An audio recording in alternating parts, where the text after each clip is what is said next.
شهر کې دی او مونږه په دغه تیرو وختو کې په فضل د الله دومره کړي دي چې نږدې 40 ملکو ته مونږ صادرات کړي دي چې عملاً دایمي د مونږ تولیدات تقریبا 20 هیوادونه چې په هغه کې امریکا او روسیا او ګاونډي هیوادونه او عربي هیوادونه دا عملاً د مونږ تولیدات هم دا اوس اخلي کېدای شي هم دا اوس هم د مونږ تولیدات په ګمرک کې وي او صادر شي دوی ته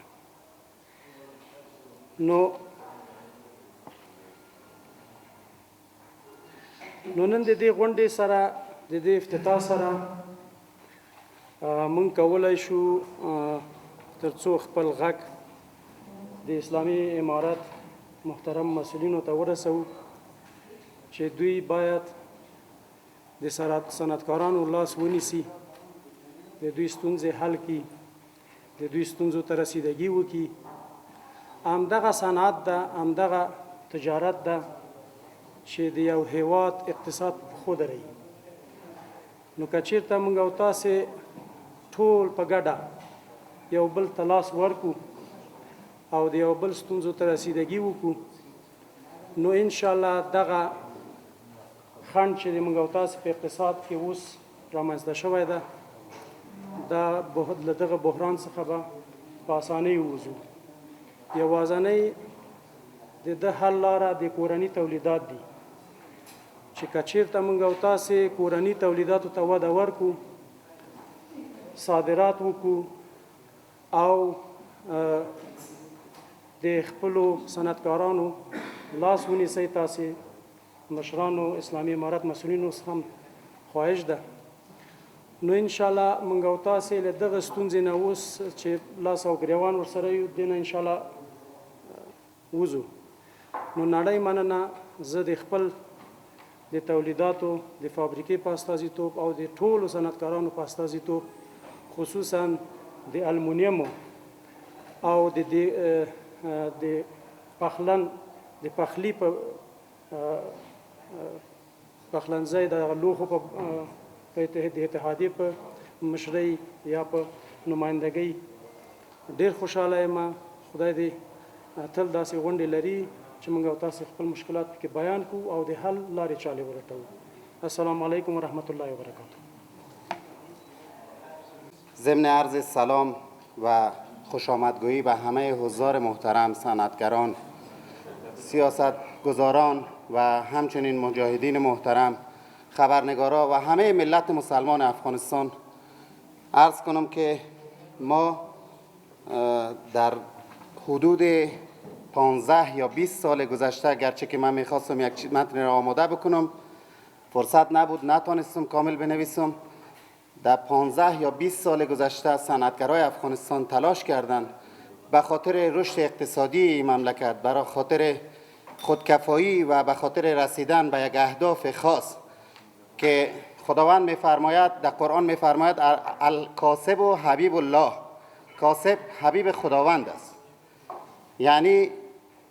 ما و شما وقتی که به خاطر درآوردن نان حلال و به خاطر شکوفایی و به خاطر رشد مملکت خود تلاش میکنیم حبیب خدا هستیم و در این زمینه امیدوار هستم که امارت محترم اسلامی بتواند ما را در این زمینه کمک بکنه تمام صنعتگرای افغانستان کمک بکنه تا ما بتوانیم مثمر خدمت باشیم برای ملتی که سالیان متمادی است در اسارت بودند در مهاجرت بودند، در بیچارگی ها زندگی کردند. بیوزن های ما، کودک های ما، وقتی که من از کوچه ها میرم میبینم که اطفال خرد ما اسفند دود میکنن و خارجی ها و کشورهای دیگه دور از حاضرها باشه حیواناتشان، سگهایشان بسیار بهتر و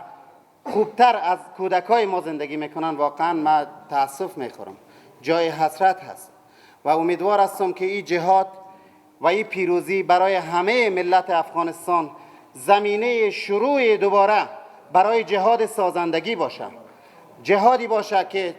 اقتصاد ما شکوفا شود، سرنوشت ما شکوفا شود، سیاست ما شکوفا شود و سیاستگزارای ما انشالله بتوانند واقعا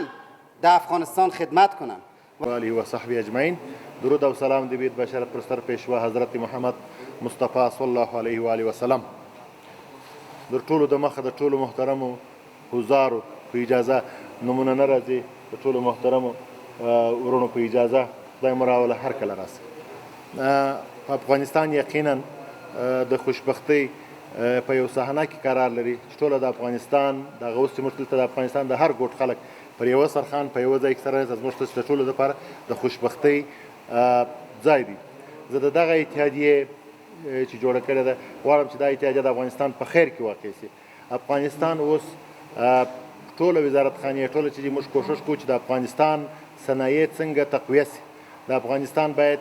یو روان تجارت ولري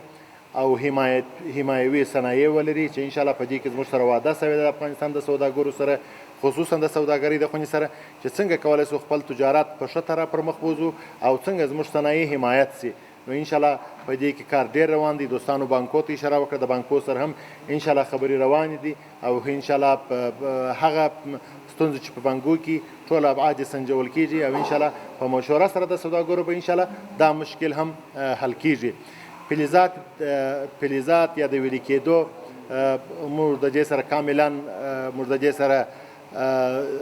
په اصطلاح موافق یو، ولې هر هغه څه چې په افغانستان کې فابریکې وي د هغو د صادراتو سره قطعا موافق نه یو. هغه څه چې په افغانستان کې تولیدیږي باید لومړی د افغانستان تکاپو باید پرسي، د افغانستان د تکاپو که کوم شی ضرورت نه و او په افغانستان کې دغه فابریکې نه وي هغه باید بهر ته صادر شي. تاسو ګورئ تقریبا د 20 ورځو را په دې خوا پر ټولو هغه اوسپنه چې پخوا به خارجي هیوادو ته تلله اوس پر هغو باندې قطع پر هغو باندې بندیز لګولی شوی دی. هېڅ یو کیلو اوسپنه هم خارج ته نه ځي او دا زموږ د تجارانو خواست و چې دا باید لاړ نه شي. موږ دلته غټې فابریکې لرو، باید زموږ په خپلو فابریکو کې دا ویلي شي څو وکولی شو د افغانستان خلکو ته کار پیدا شي او افغانستان په خپله د اوسپنې دغه اشیاو څخه جوړېږي لکه سیخې ګول، ګاډر، د دې څخه باید خپله خودکفا شي. او بیا مې د ټولو څخه ارزو هم دغه ده چې د افغانستان د صنعت په باره کې د افغانستان تجارت په باره کې پوره کوشش وکړي. غریب ولس اوس پاته دی او اخوا په دې مقصد پوهېږي د سوال سره مخامخ دی. موږ تاسې چې وینو دا زنانه یا دا ماشومانې دا چې کوم په سوال پسې ځغلي دا خو مجبوري ده، دا خو د محتاجۍ وجه ده. خو د افغانستان کوم خلق چې ځانونه سرپرستان بلل د افغانستان واقعي سرپرستان نه وه. که موږ د تاسې لږ د عقله څخه کار واخو او د ځان سره سوچ فکر وکړو چې دا واقعا سرپرستان نه وه، د خوارو غریب، د کونډې او د یتیم او اخوا د معیوب او د مسکین د دې حق ورسره نه و. موږ اکثر خپل مجالسو کې د خپلو ملګرو ته وایم و موږ د تاسې په سختۍ باندې وخت تېر کړی دی، په لږه مو وخت تېر کړی دی، موږ دې وږي یو او موږ دې تږي یو، زموږ معاشات دې کم وي خو د ولس غم پکار چې وکړو. مهم دا دی که سړی حکمرانی غواړي چې زه دې معنا په یو ملک باندې حکمران جوړ سم، امیر دې جوړ سم، خادم دې جوړ سم،